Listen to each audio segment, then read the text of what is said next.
Yo, what is up guys? Welcome back to a brand new F1 Esports video on this channel. This is round 4 Silverstone, and as you guys might know, this is my weakest track on the F1 game. I used to be really good on it in real life, but it just doesn't click with me on the F1 game. Maybe it's set up, maybe I'm just shit, you know?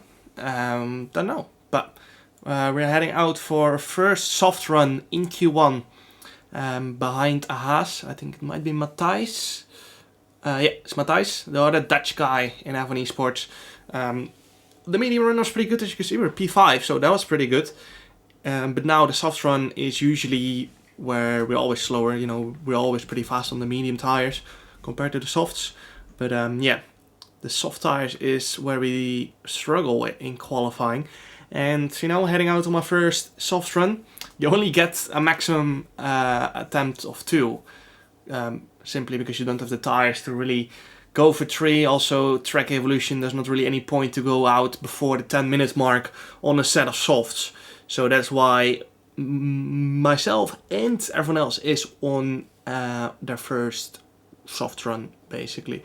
So you can see that 26.4 is currently my best, and I think pole estimation is around the 25.5, 25.4, somewhere in between there. So that's going to be quite the improvement we need to make. First of all, Q1 is going to be slower, of course, because of the track evolution, but yeah, we just have to find another 7/10 at least in this Q1 session if we want to go through. And because of the nature of the track, you're so tire limited, it's all going to be very close. So if we're going to be a little bit of the pace, we might not even be able to get into Q2. You saw last year that I struggled around here. I didn't get into Q2 in the F1 2020 Esports series. And now we're going to try and change that and do a better job. I know this is going to be damage limitation. The chances of pole for myself here are extremely low. So just gonna try and get the maximum out of it. Not a lot of pressure on myself because I know I'm just not good around here. So into turn 1, easy flat out, as you guys might know, up to 8th gear. And then pick your braking point for turn 3 at the start of that curbstone. Down to 3rd gear, bit wide on entry there. And then into the next left-hander, bit understeery on the mid-corner. Good traction though, bit of a slide on the exit, open the DRS. And then into the next left-hander brake just after the 50-meter boards. And you can see there we are 1.7 tenths up on our medium run. And as we exit this corner, big slide. And we even lost time to our medium run. So that was pretty poor. I think we lost at least half a tenth through there. Into the next flat-out right-hand. It should be flat out. We managed to just take it flat out. I think we're pretty high on downforce compared to others. I think others were struggling to take it flat out. So that might be where we're losing time through Maggots and Beckett's. A bit of a moment on the exit there. Marcel Kiefer, 25.7. And we are currently, our delta is on a 26.1. So that will mean we're 4 tenths off. But there is still 1 sector to go. But that means we need to gain 4 tenths on our delta if we want to do Marcel Kiefer his lap time. Into the final 2 corners and down to 3rd gear. And then upshifting to 4th. And we're half a second up on our delta, which is at 25.9. Half a tenth of David Tenitza, but we are 2.3 tenths off Marcel Kiefer. So as I said, that wasn't even that bad of a lap. There was a little moment, but there were no big mistakes. And we're 2.3 tenths of the pace. So that is not very good and doesn't give us a lot of hope. We're definitely going to have to go out again for another run in Q1, which we're finishing up right now. You can see P13 as I go into the final 2 corners. I definitely have to improve here, otherwise we're not going through because there are still a lot of people on lap. But you can see I went a bit safe in the last 2 corners. All I had to do was just do the same. 1.3 tenths up to P10 we go. There's still definitely more than 5 people on the lap, but some of these people are ahead of us. You can see Danny Moreno, our teammate, in P20 at the moment, but he is improving as we speak. And you can see Daniel Haddad and Simon Weigang still on laps, but maximum we can drop down is P15, and now Daniel Haddad goes P13. So we're P14, and you can see how close it is. P14 to P1 is separated by 1/10 and 700ths, I think so. So yeah, that's actually crazy. You can see the Red Bulls are rapid like every single year around here. And yeah, we are pretty shit like every year. Excuse me, there's no sound again. As I said in previous episodes, it's nothing I can do about it anymore. We are focused on performing, not on the content quality. So on to Q2 we go now then. This is my first lap in Q2, but it's on a used set of tires as we only have one new set remaining for Q2. So yeah, this is going to be a pretty important banger, 25.746. So we went faster in Q2 on a used set of tires by 600ths than we went in Q1. So that's a good start, not gonna lie. Very happy with that. And now we need to try and find a little bit more in our new tire run. Just gently warming up my tires for that final Q2 run, as you can see. And then taking a wide line as we start a little bit of oversteer on that exit, trying to get a power down, which is all fine. Into turn 1, easy flat as I said before, but now we need to try and find more lap time on this new set of tires. Otherwise, we're most likely not going to go through into Q3.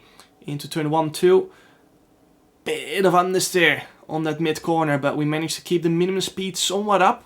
And then on the exit, we're 100 up to our used tire run. And if we gain 100 every corner, that will be enough. But that's easier said than on 600s down on Nicolas Longue, was rapid in the first sector.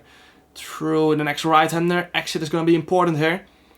A big snap of oversteer, and that would have cost us at least half a tenth. Because this is a huge exit. It's all flat out all the way through Maggots and Beckets. So this has cost us massive. Frederick Rasmussen 25.533, 2.1 tenths faster than our Delta. And going through Maggots, you can see cars just not really gripping up as I want. 100 down to our used tire run. And now we're half a tenth down still to Sebastian Job. And we're dropping down the order. Still 4 people to cross the line. Into Stowe we go. 6th gear. We get pretty good rotation. And then I validated it. And that means that we are out of this qualifying session. Marcel Kiefer goes P1 with a 25.528. But yeah, we have to back off. And yeah, that's us out. Our teammate Daniel Reiner does go through. Daniel that has invalidated as well, I think so. I'm not sure. Maybe we were P15, I'm not sure. We will see in a second. Maybe not. No. I don't know. Oh. On the other games you used to be able to see straight away what position you were, but I knew I was out at this point. And as you can see there, we were P15 indeed. So Daniela did go ahead of us, unfortunately. So we're going to be starting P15 in the race. But first, let's look at the final Q3 standings. Frederick Rasmussen on pole with Nicolas Longue in P2, Lucas Blakely P3, Barry Burman P4, our teammate Danny Moreno P5, so he did a good job. Even in this Q3 session, you can see how close it was. Freddy was pretty dominant, but then P2 to P5 separated by less than half a tenth, so very close. But let's head into the race now. We are gonna be starting on the mediums, like usual, whenever we start in the midfield, so P15 on the mediums. We're probably going to be stuck in traffic for a lot of the race, so that's the reason I go pretty low on fuel. It's a bit risky because if you somehow do get in clean air, then that means you're going to have to do lift and coasting, but we're willing to take that risk. We are down in P15 anyway, so we have to do something here at least. I think you can see everyone around us is on the mediums as well. So yeah, I think pretty much everyone is going to be on the mediums. Starting this race, apart from maybe some of the front runners, but you can basically pit on lap 1 on to the softs, because the softs can do the whole race. So you can either choose for a late pit stop and then be fast in the end, or box early and go for a massive undercut around here, which is gonna make things very interesting strategy wise. Usually I prefer to go long, but I'm not afraid to go for an aggressive undercut as well, of course. So as I said earlier, I prefer the mediums, especially around here, so might go long around here. Anyway, let's head into the race now. It's going to be 5 red lights, and away we go. You can see our lights went slightly out later than others, which happens sometimes. It also happens to others. So yeah, it's a bit unfortunate, but we managed to keep our position. We go side by side with Simon, squeezes a bit. But around the outside we go with Daniela, and then Sebastian Job gets turned around or spun around by, I don't know who it was. We're now on the exit side by side with Daniela Dat, and we're going to be using our overtake button to defend from Daniela Dat into the next left-hander. Gained 3 positions at the start, so that's very solid. And now we're behind David Tonitsa. We're going to try and have a little look around the outside, but he makes a very late move to the left. Almost lost my front wing there. But now we're going to be using our overtake again, having a little look. But decided to turn it off because, you know. Yeah, you know. But into maggots and maggots we go once again. Very close to the afternoon. So you can see here on this game there's almost no dirty air because you can literally stick with people. And then I was very confused here. Because I saw Fabrizio lose a lot of time, but I didn't know why. And apparently he had front wing damage. And you can see in a second what happens here. He was going so slow, hits David Tonitsa, and then we had to take evasive action, which cost us a lot of time. Lost us 2 positions, and then we've got Matthijs down the inside there. I had to run wide a little bit, and that's 3 position loss basically. Now I'm going to turn on the overtake button again, as Alessio squeezes a bit on the straight. Into turn 1 we go, bit of a tap, and then Alessio has to take evasive action. That was my fault, not gonna lie, but on we go. Luckily we both stay in the race, so no major incident there. But now this has cost us a lot of time, unfortunately, which is annoying, but nothing we can do about it. We just have to carry on. You can see David Nitsa there in the few cars ahead, and we were right behind him just half a lap ago. So that's frustrating, but we just have to keep on pushing. Now on to lap 5. We're still behind Matthijs, who is within the DRS of Daniela. And both David Tonitsa and Matthijs decide to pit and go for the softs. And you can see we are basically P3, which means everyone ahead of us before has pitted. Or actually we're P2 now. So everyone else has pitted, apart from Cedric Tome, Alessio De Capua and Daniela Dat. So that makes it very interesting. I decide to go long now because I just want to do the exact opposite of everyone else. If we go long now, then it means it's going to be easier to overtake the older medium runners or soft runners or whatever tire they pitted on in the end. And that's what I'm aiming for. So I'm going to go as late as possible, as the mediums don't tend to drop off that much. So I'm going to try and stay within the DRS of Daniela, and then we can work together to both get a good result in this race. Or at least that was my plan, but Daniela had a different mindset. He went into the pits for a new set of softs.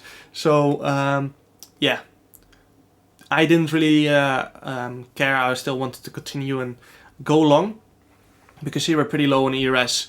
So we have to work together with Alessio now. And you can see Frederick Rasmussen 23 seconds behind on the softs. So yeah, we just have to keep pushing as hard as we can to minimize that loss to whoever went onto the softs or whoever boxed. And then we can come out closer to them on that new set of softs, which is going to be the most important run. Then you can see a lot of people going for fast laps, 27.4. And our teammate Danny Moreno, net P2, so he's having a very good race so far. And yeah, he's in for the win basically. I personally don't feel like we're in for the win. Yeah, well, we started P15 and that makes it a lot harder. It's not impossible, of course, but just with our natural pace around here, that's going to be very, very tough. So now we move on to the end of lap 12. You can see Danny Moreno and Freddy Rasmussen have gained around 2.5 seconds in the past 5 to 6 laps. Cedric Tome and Alessio De Capua have both pitted for a new set of softs, and I'm going to be doing the exact same right now. So make sure to, after making sure to slow down in time, of course, didn't want a time penalty. Even though we're fighting for the lower points, still want to grab every point available in this championship, as it might make the difference in the end of the year. Now, boxing for a brand new set of softs, and I don't know exactly what the time loss around here is. I think it's 26 or 27 seconds for a pit stop. But we're going to be coming out with almost a full battery. You can see driving down the pit lane, it's slowly recharging. And I think by the time we release the pit limiter, we're going to be on 86, 87%. So a lot to play with there. You can see Matthijs van Erwen going there in P13. We're coming out right behind Alessio Di Capua and Sebastian Job. We cut a pit exit line as that's allowed in F1 Esports. And Sebastian fighting Alessio pretty hard. But we're going to have 100% ERS on the exit. You can see I'm turning on the overtake button straight away. Sebastian is going a bit defensive. I didn't want to use too much as I knew they were going to be battling side by side into the next left-hander. And you can see there, Sebastian squeezing Alessio a little bit. But they managed to keep it on track.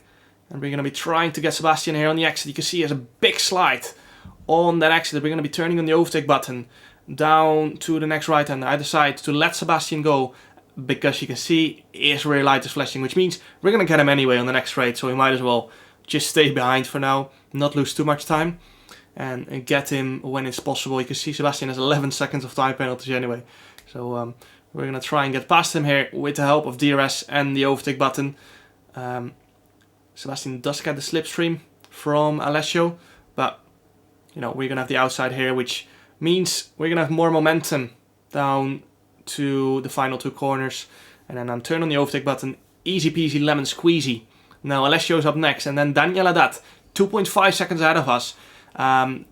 Let's remember Daniela pitted at the end of lap 6, so we have 6 laps fresher softs for the last few laps, and that's a pretty big difference. But I think Daniela's front wing damage anyway, so he's not really in our fight, I think so. I don't know from who he got wing damage, maybe it's from the group ahead, not sure. But then in front of Daniela there's another second gap, so you can see Daniela's dropping a lot of time. Half a second in the past few corners. But now I'm going to just stay behind Alessio, not fight too hard. We need to work together here to try and get a good result, basically. As we're going through maggots and baggets now, you can see Daniel is struggling to get a front turned in. He's going to pull over to the side because he doesn't want to fight us with that broken front wing. You can see Alessio is flashing, which means he has no battery remaining. And we still have 80%. So I'm going to save that 80% for when I arrive at the group ahead of me, so that we can easily overtake them, basically. Because, as I said, tire wear is pretty low. So even though we do have fresher tires, it's really hard to get past them just on raw speed. We go for the fast lap of the race. We're not even really pushing for it, but that's just the fresh tires coming in clutch. Daniel Haddad has retired from this session, and as you can see, I'm really close to the back of Alessio here. So I'm not sure if I was going to go for the move here. Yes, I will. Turn on the overtake, turn on the DRS, and that's going to be an easy overtake with the help of DRS. And now 2.1 seconds is the gap to Matthijs, who is right with Simon. So they might be battling, not sure. They might be low on ERS, but we're going to use it to our advantage.